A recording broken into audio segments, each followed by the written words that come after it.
So if you have your bolster, then we can start with the bolster or your rolled up blanket or towel underneath the back of your knees.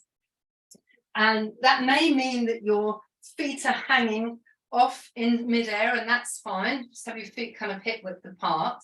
And then while you're there, if you just inch your lower back a little closer to your bolster so that you've got some space in your lower back, and then taking the arms out away from your body with the palms facing the ceiling and relaxing the shoulders. So we're just hanging out here. And this is really nice for the kidneys, to give the kidneys a little stretch in the lower back, to help release the tension in the lower back that can occur. And then just close your eyes, resting in this way. And loosely bring your awareness now to your breathing. So notice where your breath is. Is it very high in your chest? Is it very short, shallow breath? Is it hard to breathe? Are you feeling restricted around the thoracic region of the chest? Sometimes people say it feels like they've got a strap or a belt around the thoracic region of the chest. If that's happening to you, imagine you can loosen that belt or even take it off altogether. Or maybe you're already deeply relaxed and you've got that nice diaphragmatic abdominal belly breathing going on. So just watching the breath, listening to the sound of your own gentle breathing and feeling the subtle flow of prana by bringing your awareness to the base of your nostrils and beginning to observe where the breath is flowing. So it's said that the left nostril is the feminine energy in yoga known as Ida, that's the yin, and the right nostril, the masculine energy known as Pingala, and that's the yang, the active. So as you inhale through the nose, just notice where your breath is. Might be flowing through one nostril, maybe flowing through both, just observing.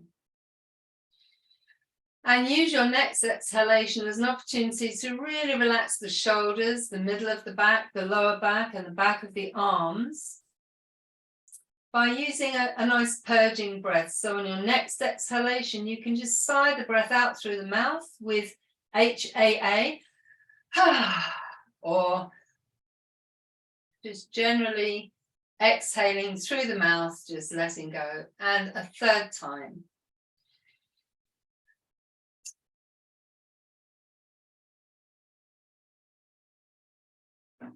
Just taking a quick scan of your body to notice any aches and pains, any areas of discomfort, anywhere where you can feel any tension in your body, and just noticing those areas.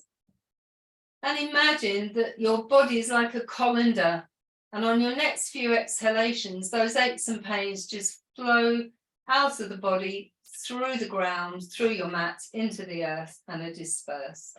So your body beginning to feel a little lighter.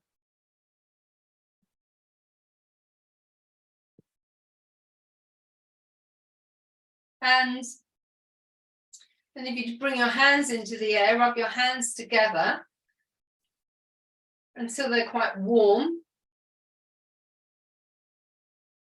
And then just clap the hands together. Clap the fingertips together. Tap the roots of the wrists together. The inside edges of your thumbs together. The outside edges of your little fingers and palms together. And rub the hands again. And then just bring your hands to hover over your face. And just begin to pitter-patter your fingertips on your forehead and around the temples. And then to the insides of your eyebrows, and just smooth with a little bit of pressure with your middle finger and index finger, just pressing in and smoothing your eyebrows out to the edges. Just 2 or 3 times. And flick your fingers out, just pitter-patter underneath the eyes, around the eye sockets. Underneath the chin, the cheekbones. And then out toward the ears. And down toward your jawline, and then just pinch your jawline with your thumb and index fingers, middle fingers, just pinching right the way to your chin. And then flicking the fingers out. Resting the hands back on the floor, and then make the biggest smile that you can make. And feel the impact of that on the base of your skull. Big smile. And then as you bring your lips, as if they're a kind of camel's lips, bringing your lips to a sort of pursed center, and then chewing, protruding your jaw forward. You're chewing in one direction 18 times. You'll feel the kind of crunching around the jawline as those ligaments and tendons there around the jaw are being stretched. So you're kind of protruding the lips, chewing to one direction 18 times, and then you can go back in the opposite direction.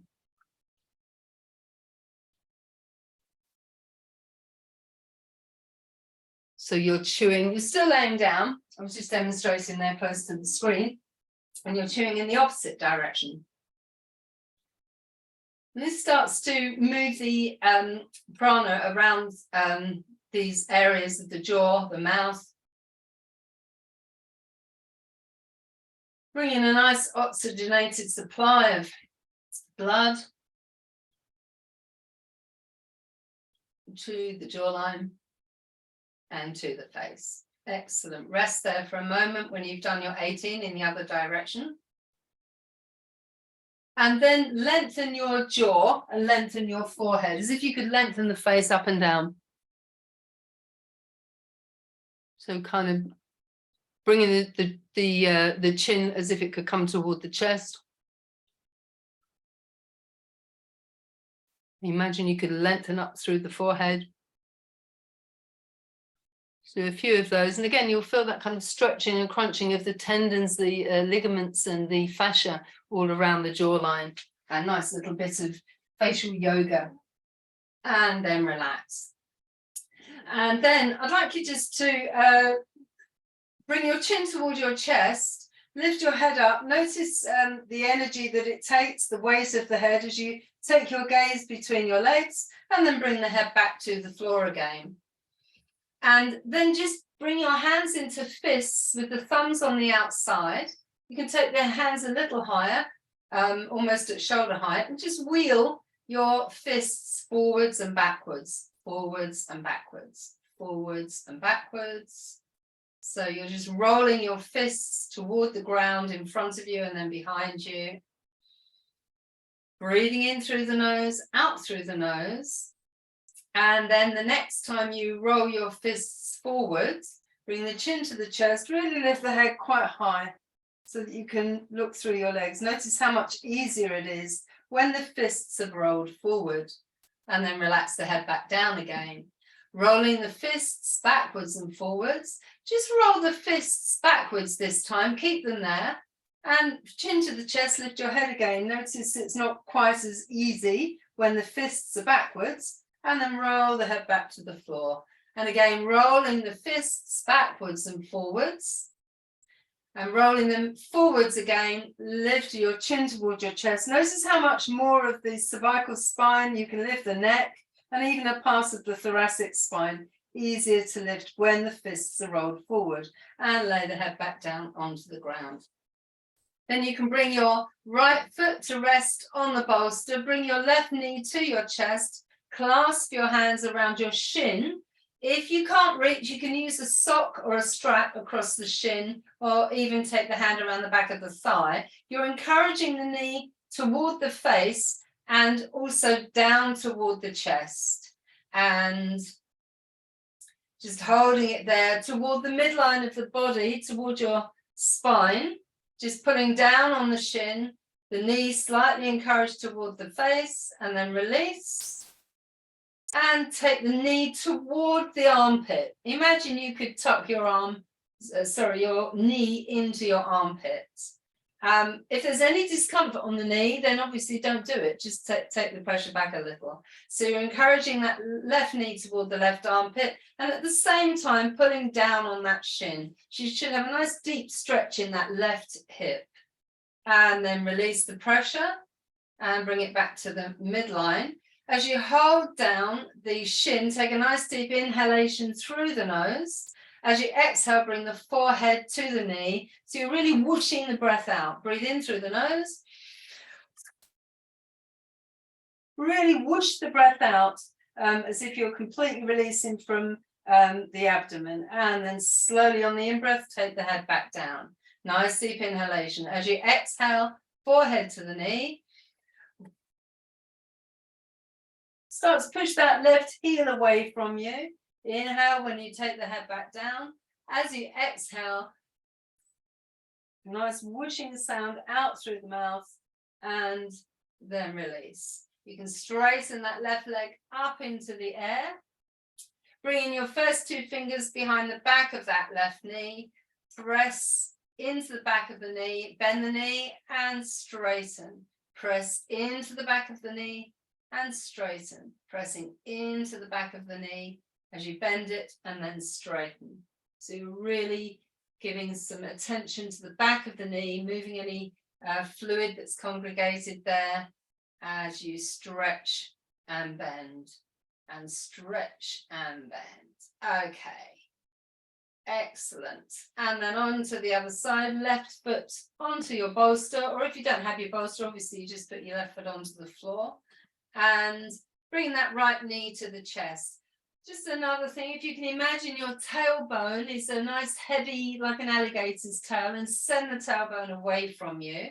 Got the left foot resting on the bolster, right knee to the chest, down toward the midline of the body.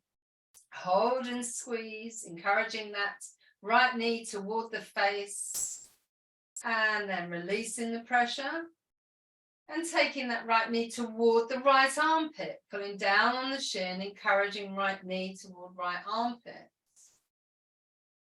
And breathe out. Make sure you're not holding your breath, and then release. Bringing that knee back to the center and just encouraging that right heel away from you, toes toward the knee, pulling down on the shin.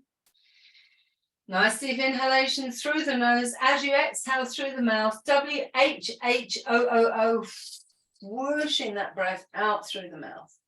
Inhale through the nose. Exhale through the mouth. As you bring your forehead to your knee, chin to your chest. So this is a single wind relieving exercises designed to expel gas from the abdominal region. When you've done your 3 on that side, straightening the right leg to the best of your ability, and with your first 2 fingers pressing into the back of the knee to bend the knee and then straighten. Bend and straighten.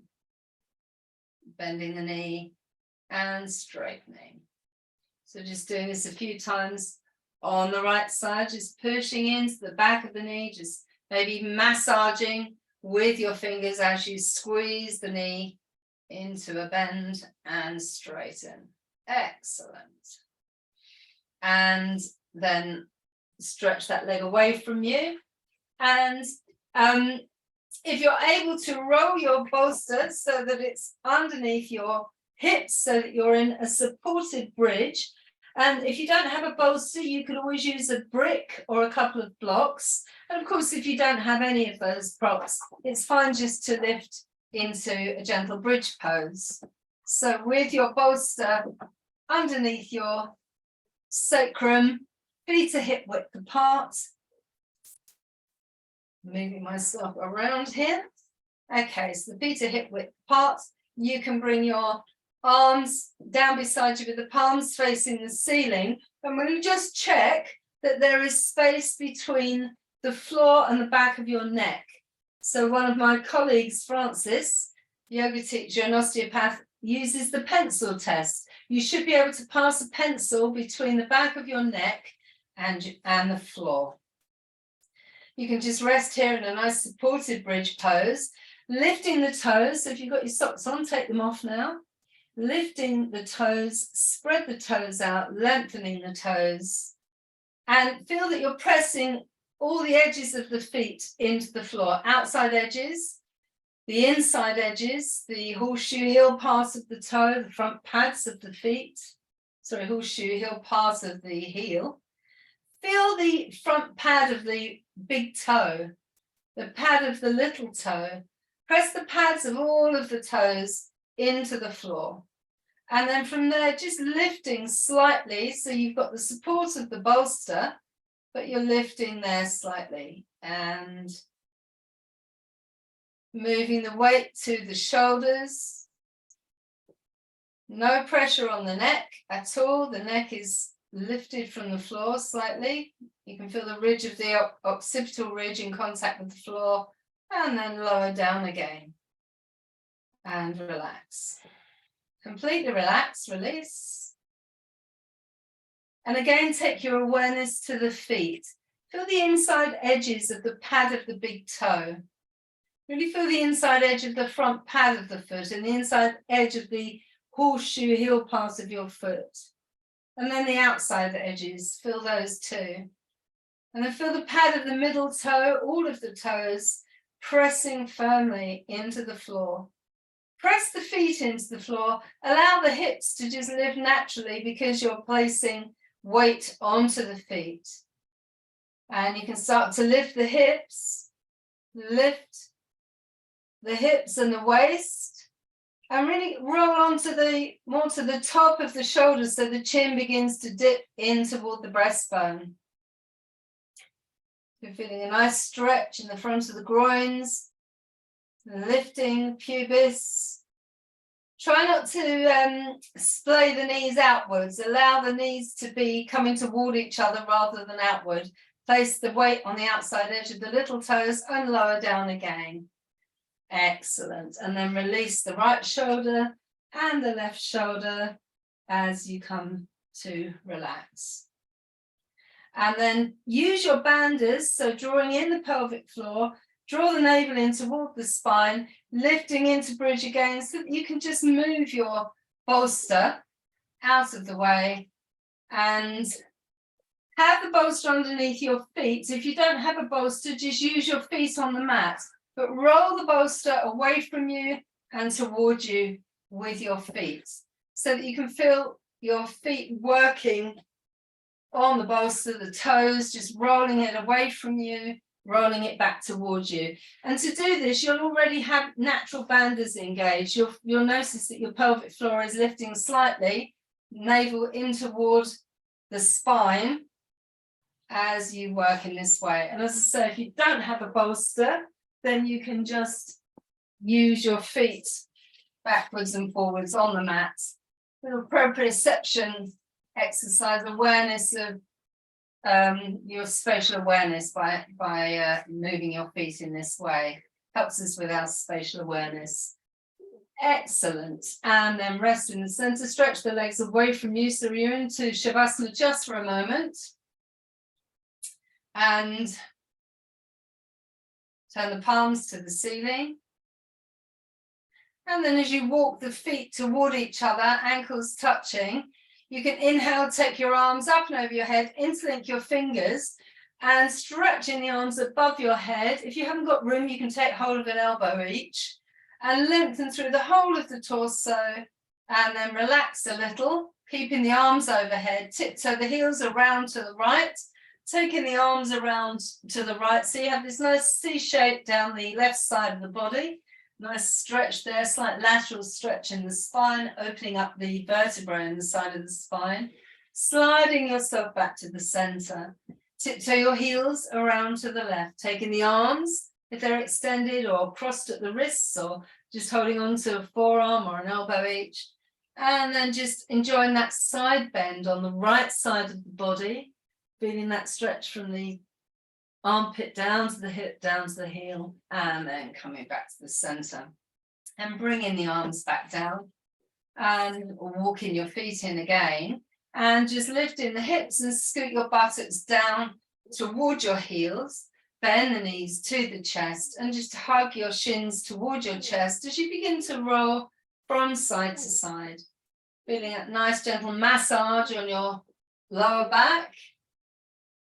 And you can start to roll the head in the opposite direction from the knees. So a very subtle spinal twist, which is toning the nerves along the spinal column. So our life force and energy flows up through the spinal column from the sacrum to the crown of the head. And if we sit around for too long and are too inert, then that energy isn't flowing. So all of these moves are really nice for encouraging our life force and energy to flow.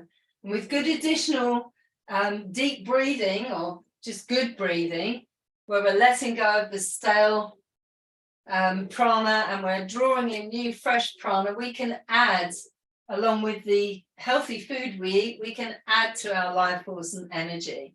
So resting in the center, keep the knees together, one hand on each knee, and rock the knees towards you and away from you, towards you and away from you, towards you and away from you.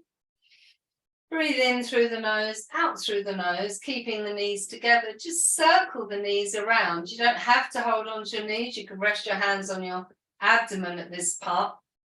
And just a small circle so that you can feel that nice stimulating sensation on the sacral region, just stimulating any stagnant energy there that can start to flow as a result of this movement. Taking that circle back in the opposite direction.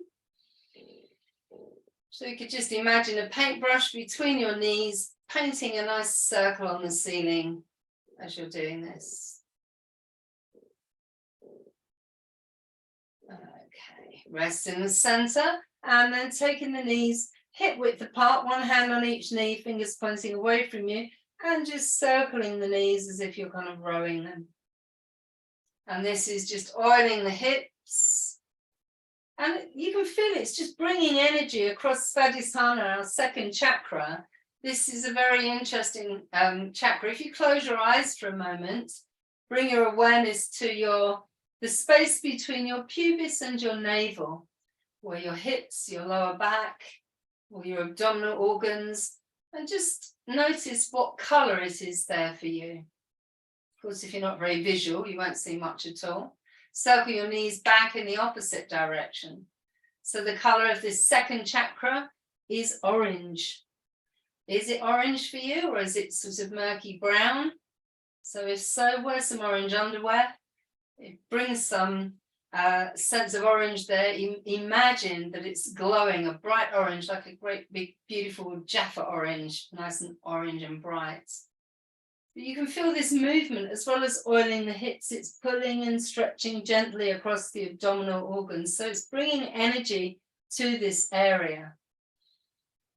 And then resting in the center. And then you can roll over onto one side. Just stay there for a moment.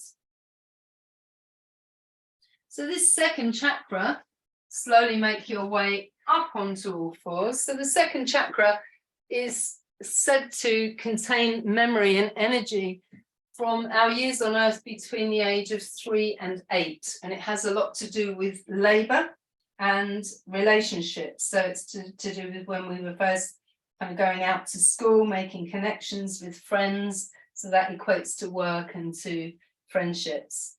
Okay, so we stretch the lower back. So we can take the knees apart a little, big toes together.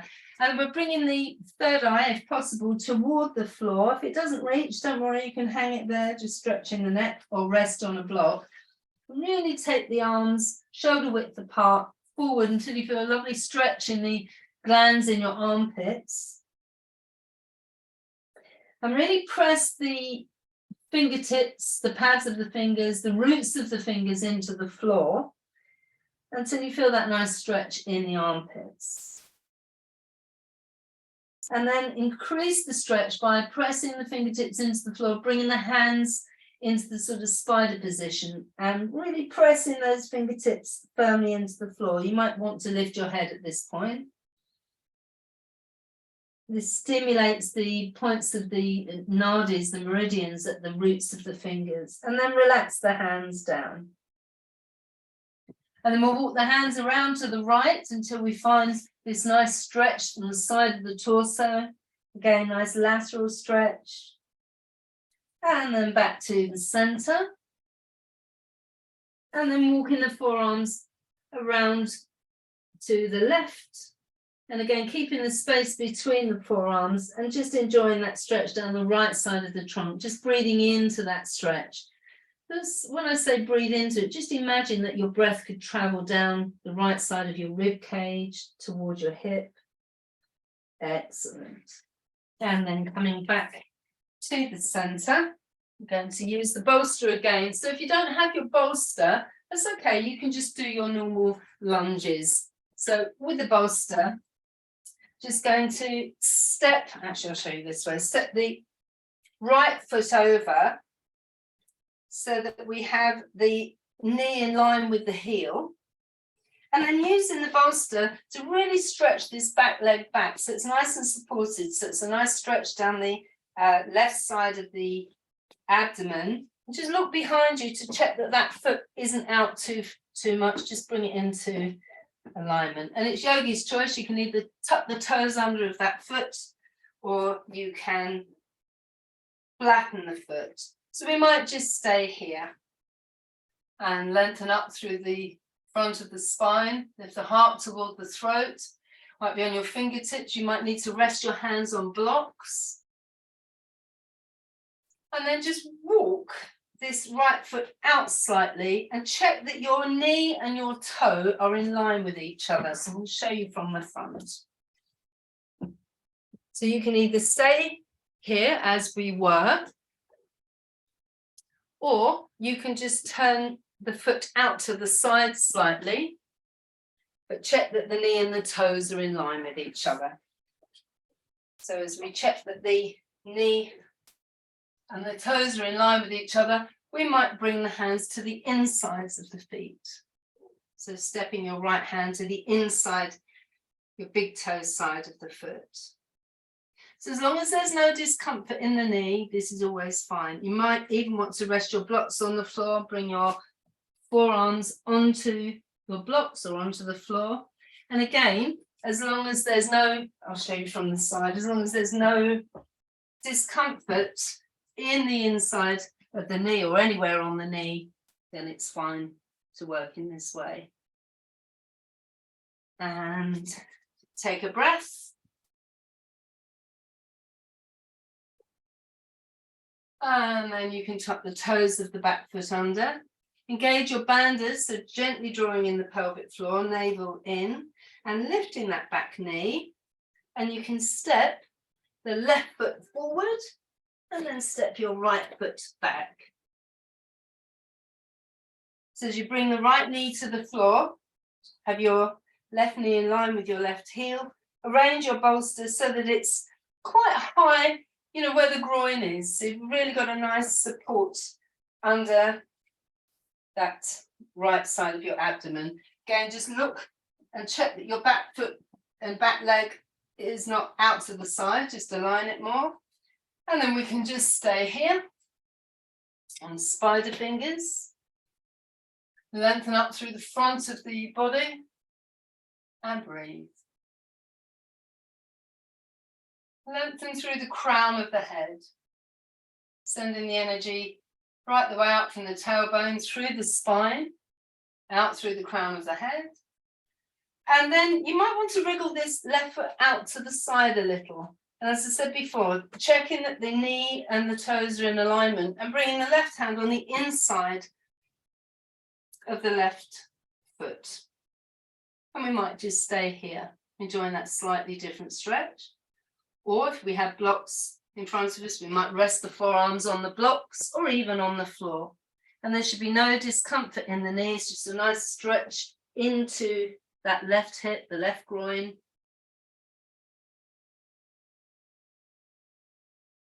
Excellent. Just breathing, particularly lengthen the exhalation. And then tucking the toes of the back foot under. You can wiggle that left foot back to its starting position, bring the hand to the outside of the left foot, back onto spider fingers. Employ your banders, pelvic floor up and in, navel up and in, as you lift that back knee and walk the back knee to the front. And then you can just stand for a moment. And we're going to continue to use the bolster. If you don't have your bolster and you have a block or a brick handy, that's fine. And if not, this will be a bit of a stretch for you. So using the bolster, we're just going to sit on the bolster with a reasonably wide leg stance. So if you don't have a bolster and you don't have blocks, again, this is really important. You might need to take the legs quite wide, and you must check that your knees and your toes are in line with with themselves. If there's any discomfort in the knees and you don't want to do it, that's absolutely fine. So you can modify. So in this position, I'm going to bring the hands into Anjali Mudra, the prayer position. And as we draw the thumbs toward the heart center, we're using the elbows to widen the knees. So we've got a nice stretch deep into the groins, always very good for the bladder and the kidneys, these stretches. And can you engage your feet? So think about the inside edges of your toes, inside edges of the front pads of the feet, inside edges of the horseshoe heel part of your foot, and then the outer edges, bringing the awareness to the outer edges of the feet. Feel the center of the feet, and then we're just going to again engage the banders, just see if we can lift from the bolster, just a little. Keeping the pelvic floor lifted, breathe. Excellent. And then relax back down again. Just check that your toes and your knees are in alignment. Just taking the pressure off for a moment and then working again. Taking the outside edges of the upper arms, the biceps, to inside of the thighs. Draw the thumbs toward the heart center. Start to apply your banders, pelvic floor in and up, navel in and up, and engage the feet, particularly the inside edges of the feet, and again, just lifting. Just lifting from the bolster, feeling that deep squeeze into the hips. Excellent. And then we're bringing the hands onto the floor, and we can discard the bolsters just for a moment, for a long moment. And we're coming into a wide leg Uttasana, standing forward bend, and bringing the hands onto the floor. And again, if you can't reach, you bring the hands onto some blocks. And we're just going to rock up onto the toes, back onto the heels. Up onto the toes, back onto the heels. You can stay on spider fingers if that's easier. Rocking up onto the toes, back onto the heels. This is a really nice pump for the calf muscles. The calf muscle is said to be the second heart, and this movement helps to pump lymph fluid up toward the heart center. And then let's rest in the center. And again, just checking that knees and toes are in the facing the same direction. We're just going to bend the left knee and straighten the right, feeling that nice stretch right the way into the groin. You can walk the hands over to this left foot as well if you want, and then walking over to the other side. And then back to the first side. We'll just keep the hands where they are and just straighten the legs and then bend. So if there's any discomfort in the knee, don't do it. Just take a break. And rest in the center and just inch the feet slightly wider. Bring the hands forward, rock up onto the toes, back onto the heels. Up onto the toes, back onto the heels. Okay. Resting in the center, bending the left knee, straightening the right. And bending the right, straightening the left. Working with the breath. If you want to try something different, see if you can turn the fingers to face each other. So the middle fingers are facing each other. And you may even be able to work down onto a forearm as you go from side to side. Resting in the center and then walk the feet together. Come into a squatting position and come back onto all fours. Now take the knees wide. So about hip width apart, and take the hands just a little more than shoulder width apart. And we'll just, so again, be mindful of your knees. If you need to pad your knees additionally, then put a blanket underneath them. If they don't like it, don't do it. So we're just going to very slowly stretch back. And then stretch up and come forward. And stretch back.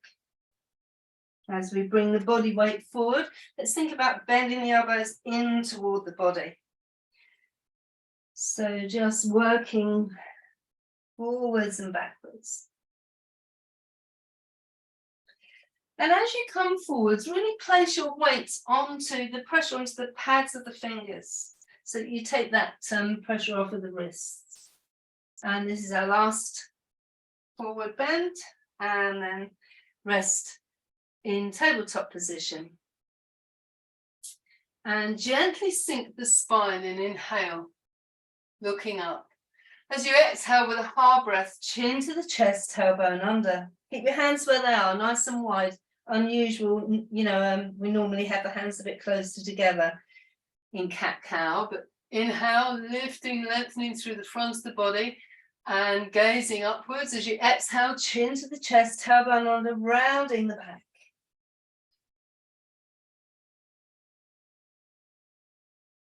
Hard the breath out as you round the back. A little bit of cat stretching, and then just sitting your buttocks back towards your heels for a moment, bringing the forehead to the floor, close your eyes. So imagine that you could gaze out of Ajna chakra, that's the point between the eyebrows a little above, as you're resting in this way.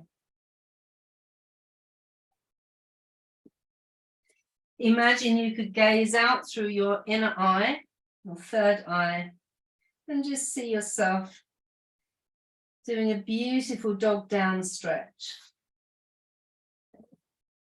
So coming up again, just engage your bandhas a little, and take the hands a little wider, and adjust yourself so that it feels right and comfortable for you. We're just going to move in a figure of 8 in one direction. Move slowly so that you're sure that your knees are okay with it. And spread the fingers. Again, remembering to keep the weight on the pads of the fingers. And could you just close your eyes for a moment and be aware of your spine? And although in the Chinese New Year, it's the year of the rabbit, just imagine that you are like a dragon. Your spine is like a dragon. And the dragon is flipping from side to side. Go back in the opposite direction now. The figure of 8 in the opposite direction. Feel that you're leading from your crown, and also your tailbone is your tail.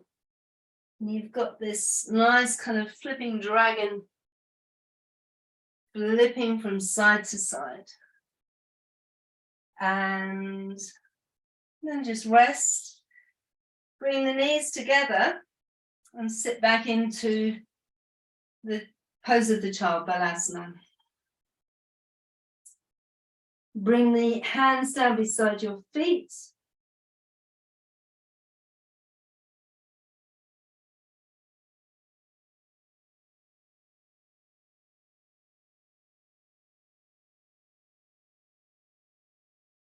Allow the shoulders to be heavy as you enjoy this stretch from south to north, north to south, from the crown of the head to the tail, tip of the tailbone.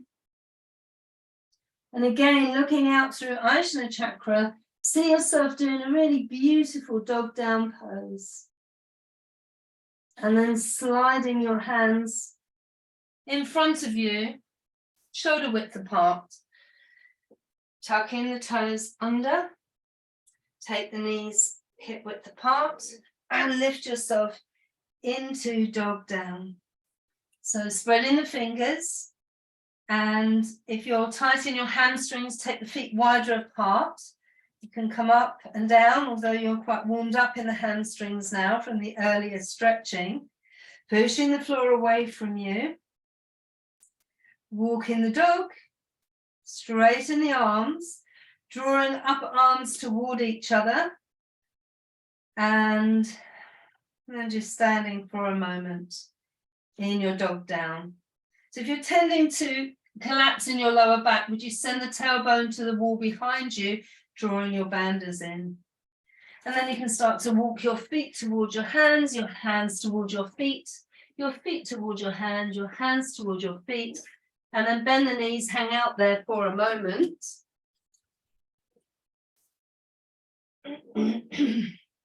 Imagine you're sitting on a chair, got a lovely stretch into the back, and then release the hands and slowly, gently come up to standing. Okay, so, and just stepping the feet about hip width apart, hands onto the hips, and just begin to circle. So just circling around with the hips. Feel the weight passing through the feet, and then back around in the opposite direction. Notice where the breath is flowing now as you bring your awareness to the base of the nostrils. Is it the same nostril that's open and clear? Are you breathing through both nostrils? Okay, and if you just step your feet together now, and with the feet together, I've chopped my head off here, with the feet together, this isn't going to be the best recording, but still, we know what we're doing. So with the feet together, so the big toes are touching, ankles are touching, bend the knees and circle round. Nice and slowly. Bring your hands to rest on your lower back. Really nice for warming the kidneys.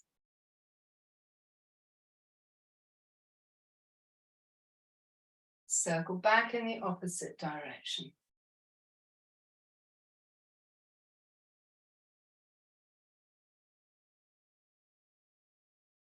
So this could be considered a balance for some people. And then rest in the center. So you're in Tadasana, mountain pose. And now step your feet apart, hip width apart. You can bring the hands onto the hips if you want, or just loosely behind you to help with balance. So we're going to come up onto tiptoes, back onto the heels, up onto tiptoes. And the balance is to hold, whoops, without falling. And then lower down, maybe bring the feet just a little closer together. Just bring the feet a little closer together. Again, come up onto tiptoes. You might want to apply your bandhas, so pelvic floor up and in, Mula Bandha, navel inwards. And your drishti is also important. The drishti is your focal point. So if you're looking at the monitor, the camera, that could put you off. So gaze toward the floor or just slightly in front of you. So the idea is that we're up on tiptoes, balancing here. And then lower down. And then this time we're going to engage the arms as well. So as we inhale, taking the arms up, interlink the fingers, and then bringing the arms up into the air, looking upwards. And then just lift your pubis a little, so you're lengthening out in your lower back. So if you can bring the upper arms close to the ears. And then again, when you're ready, coming up onto tiptoes. Holding there, squeezing everything into the midline of the body. And if possible, looking up. Wonderful. Excellent. And then release the hands down. And take them up again. Taking them up, lifting up onto tiptoes.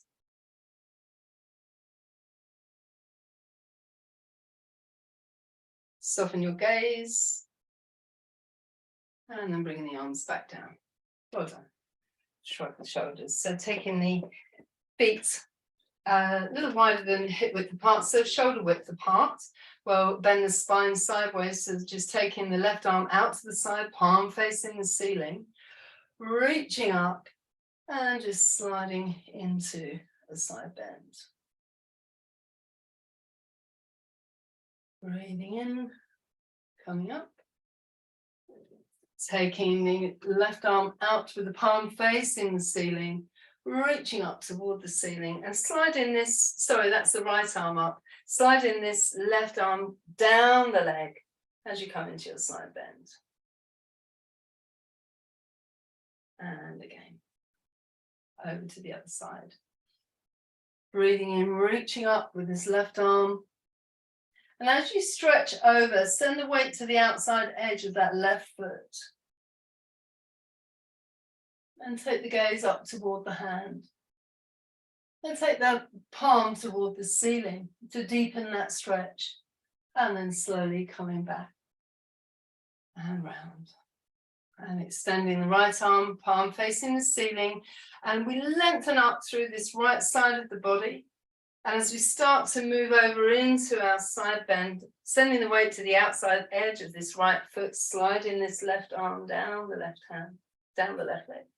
Looking up to the outstretched palm. Turning the palm to the ceiling just to deepen that stretch a little. And you've still just got the bandhas engaged slightly as you come up. Excellent. So we'll just shape the tree. So bringing the feet shoulder width apart. Engage the feet. Soften the joints of the toes, soften the elbows, soften the ankles, the knees. Start to sort of bend the knees. Keeping the feet nicely engaged, just shaking out any tension from any build-up of excess energy anywhere. So as if the arms are just hanging loosely from the shoulder girdle, bending the knees, straightening, bending, straightening, bending, straightening. And rest in the center. And just standing still. Feel the energy moving in your body. We're just going to bring the hands together, interlinking the hands together so that we can just rotate the wrists. Nice, soft, fluid movements. And back in the opposite direction. Not so comfortable position.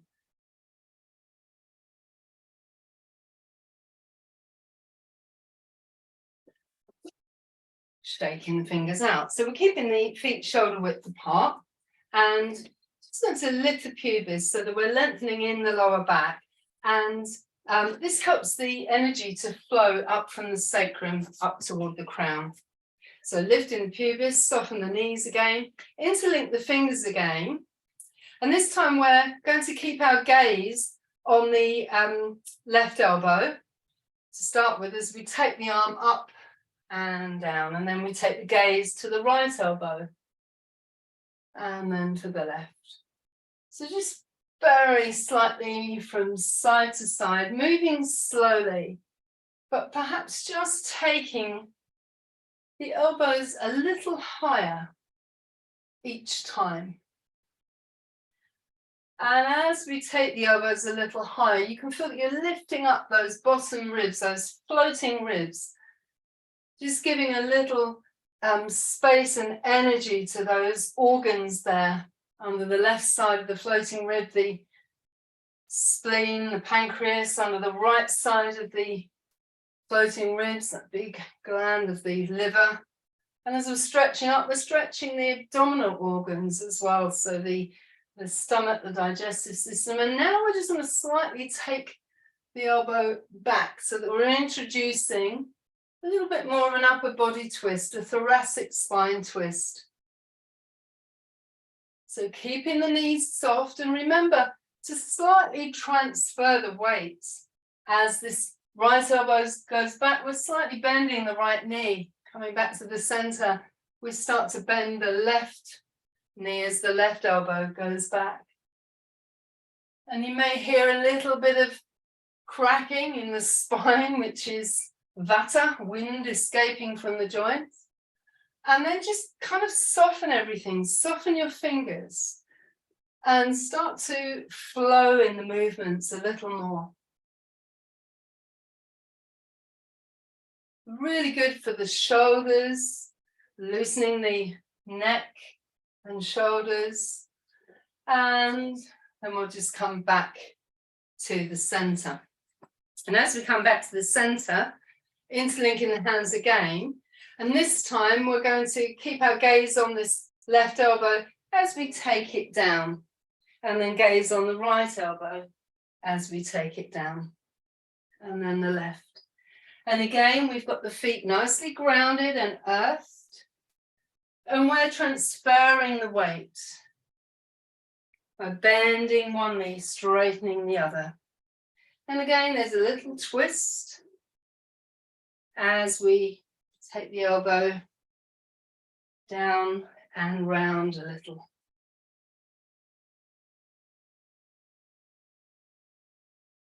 So we've bent the spine forwards, backwards, sideways, and we have a little twisting. And then come back to the center. And as you come back to the center, we're just going to do what again could be considered a balance for some people. We're nicely grounded though, so maybe not so much. We're bringing the feet together, ankles together, big toes touching together. And just soften and ground the feet. Imagine your feet are sinking into damp sand. Lift the pubis so you're lengthening out in the lower back. Going to float the arms out to the sides, palms facing down, and imagine these mini chakras in the hands just sucking up earth energy. And as we come up to shoulder height, we rotate the palms to the ceiling, gathering cosmic energy, heavenly energy, yang. And we imagine that we're washing golden light down the front of the body, clearing, cleansing, just sending this energy down to the earth via our body. Repeating this a second time, just really float the hands, have loose fingers, loose joints, but feel that suctioning up in the palms of the hands as we turn the palms to the ceiling, collecting this lovely yang energy. And as we float the hands down the front of the body, we imagine this golden light cleansing down the back body, washing down all the nadis, the meridians. Said to have 72,000 nadis in the body. We're doing this a third time. As we come to shoulder height, we turn the palms to the ceiling, gathering this golden yang energy, washing down through the center of the body, cleansing, clearing through all of these nadis, so that our breath and our prana can flow freely through the body. And then we're bringing the hands to Anjali Mudra, the prayer position. Draw those thumbs right into the sternum, and the other fingers point out slightly to the front. So most of our energy is directed outward in life, but we always remember our connection with our inner self, that quiet, peaceful part of ourselves. So we're standing with the pubis lifted, the knees softened slightly, weight evenly balanced on the feet, and we're extending, lengthening up, although the knees are slightly softened. And then we're just breathing in and turning to the right, and just turning to look over the left, teaching mirror image, trying to. And then as we inhale, we come back to the center. Inhale now, and as you exhale, turn the head to the right with a slight glance over the shoulder. Exhale as you come back to the center. Inhale, and as you exhale, turning the head to the left, and see if you can take your gaze over towards your heels. As you exhale, back to the center. Inhale. On the exhale, turning the head to the right, gazing over to look at the back of your heels. And back to the center. So just continue to work in this way. Just gazing over left shoulder, back to the center. Inhale as you exhale, taking the head over the right shoulder to look toward the heels. Really nice for warming up the kidneys. So working with the breath, extending up and looking back. So a little twist. And then back to the center. And then just resting in Tadasana. And then rolling all the way down to come back onto your mats and back into Shavasana. So laying